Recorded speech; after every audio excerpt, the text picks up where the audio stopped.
My heart was beating like a drum solo at a heavy metal concert. My hands were shaking so badly that I could barely hold the phone. What in the world? Is it some strange intruder creeping through my house in the middle of the night? Someone messing with me? Did I accidentally leave the front door unlocked? As I stared at the screen, fear turned to confusion, then to an overwhelming sense of dread. This wasn't normal. It wasn't something I'd ever experienced before. But what was it? And why was it happening now? When I finally managed to calm myself down enough to think rationally, I decided to investigate further. It turns out there is more to this story than meets the eye. So without further ado, let us dive into the mystery of what happened when I checked my security camera footage at 3 a.m. It was a cold winter's night. The kind of night where the wind howls like a hungry wolf and the snow falls in thick, heavy flakes that muffle all sound. I was snuggled up on the couch watching a movie, completely oblivious to the drama unfolding just outside my window. Suddenly, my phone buzzed. I reached for it and saw a notification from my home security app. It was a motion alert from my front door camera. A chill ran down my spine. Why would there be any movement at 3 a.m.? My family and I had been home all day, and we were the only ones who had access to our house. Plus, the security system was armed. It wouldn't let anyone in unless they had a passcode. And I was sure I hadn't given anyone access to the front door. I hesitated for a moment, my fingers hovering over the phone. Curiosity battled with common sense, telling me there was probably a logical explanation for this. Eventually, curiosity won. And with trembling hands, I clicked on the live feed. All I could see was the snow falling silently, blanketing the world in white. But as I watched, a dark shape began to emerge from the swirling snow. It was a man. Relief washed over me. It was just the delivery guy. He must have come to deliver my online shopping. I thought he might have used his phone to deactivate the security system, or perhaps he was one of those independent contractors that sometimes did deliveries and was unfamiliar with the system. But then he stopped. He looked up at the camera and waved. I froze. He didn't know he was being recorded.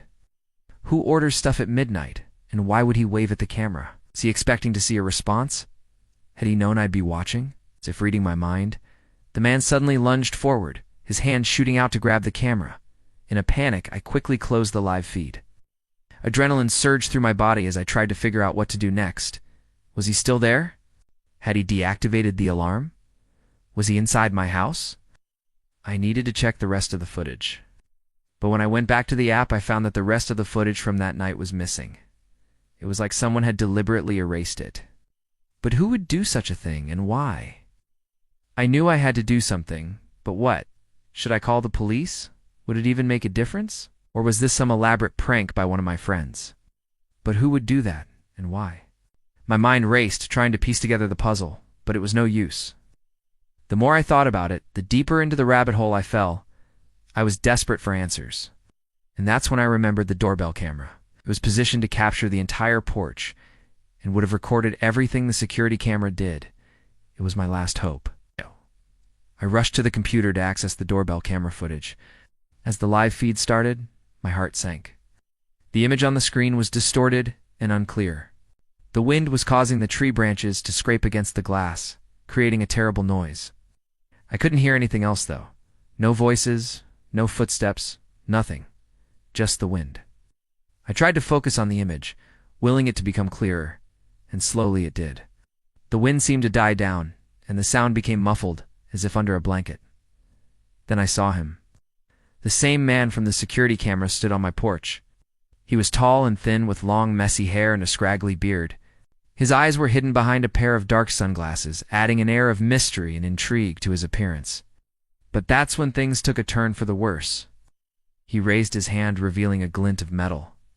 My blood ran cold. Was this the reason for the missing footage? Was this man responsible for erasing it? I wanted to run, to hide, but I couldn't move. I was frozen in fear. The man continued to stare at the camera, his face unreadable.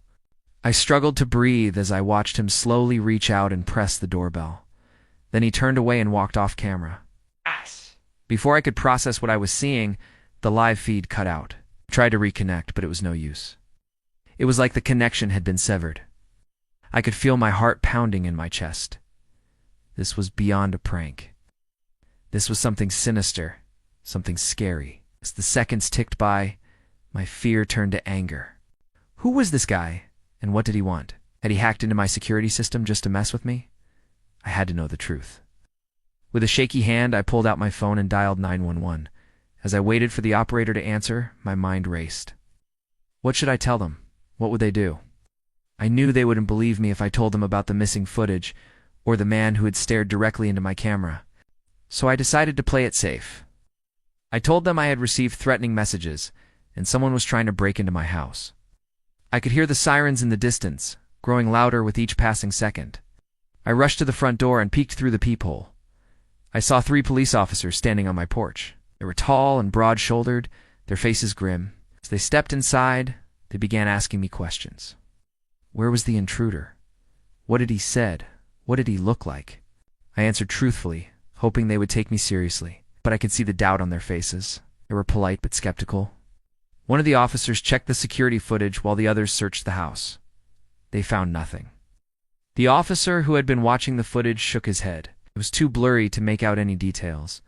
They couldn't see the man's face or get a good look at his clothes.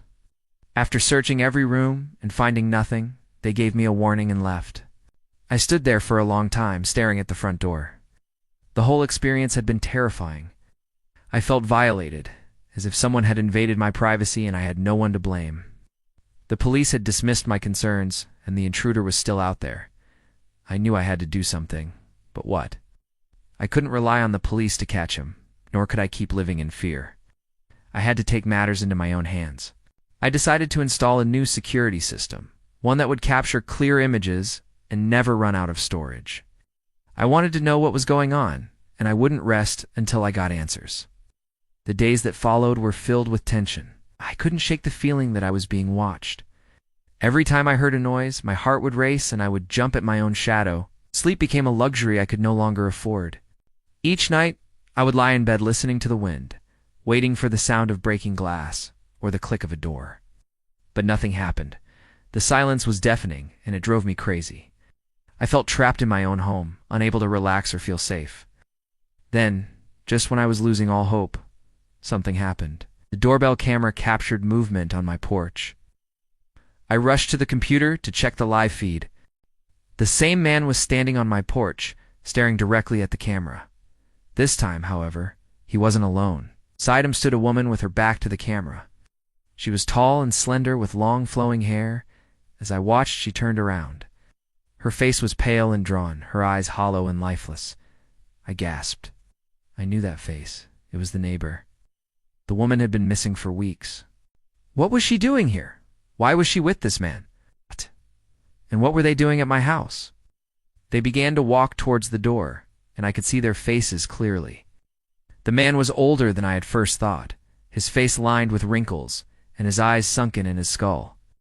The woman, on the other hand, was young, no older than 20, her face free of any blemishes. But it was the way she walked that caught my attention.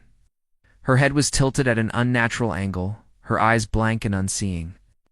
It was as if she were a puppet, dancing to the tune of her master.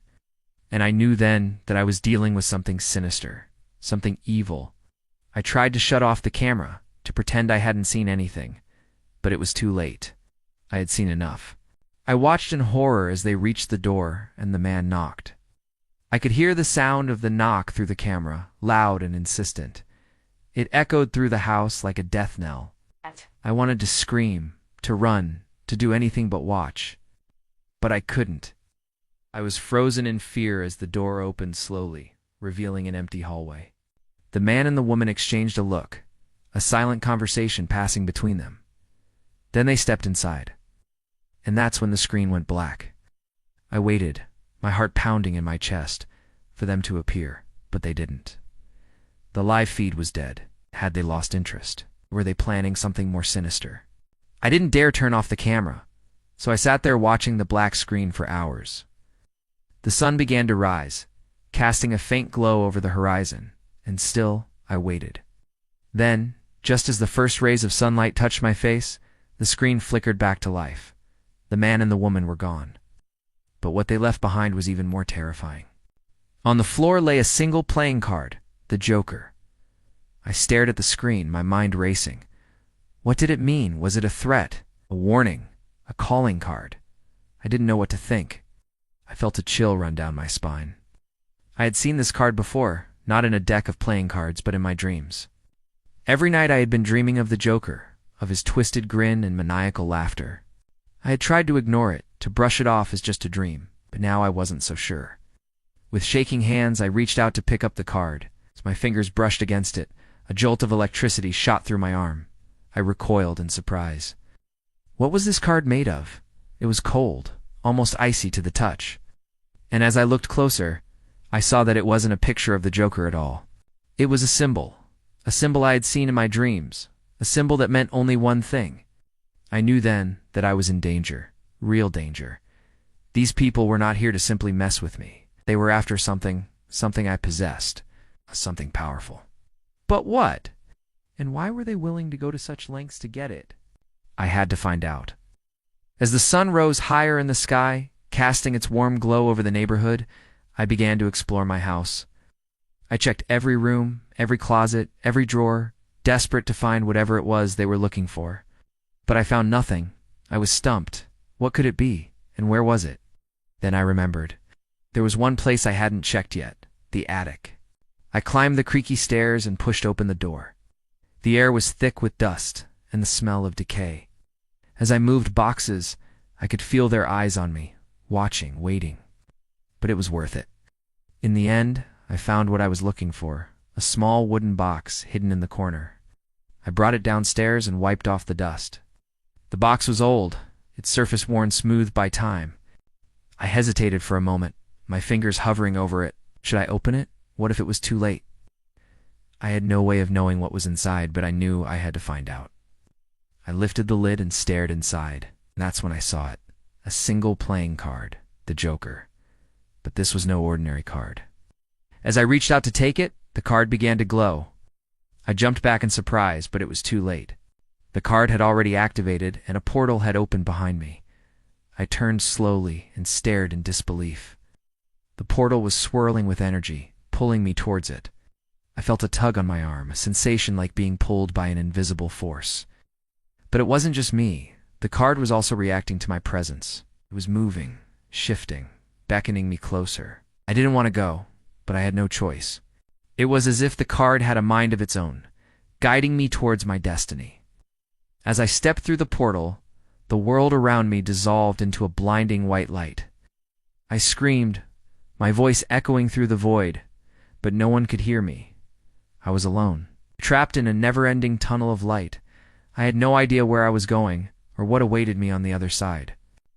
All I knew was that the card had taken me somewhere far away from home, far away from everything I had ever known. And as the light faded and the tunnel came to an end, I saw it. A world unlike my own, a world of magic and wonder, a world of danger and excitement.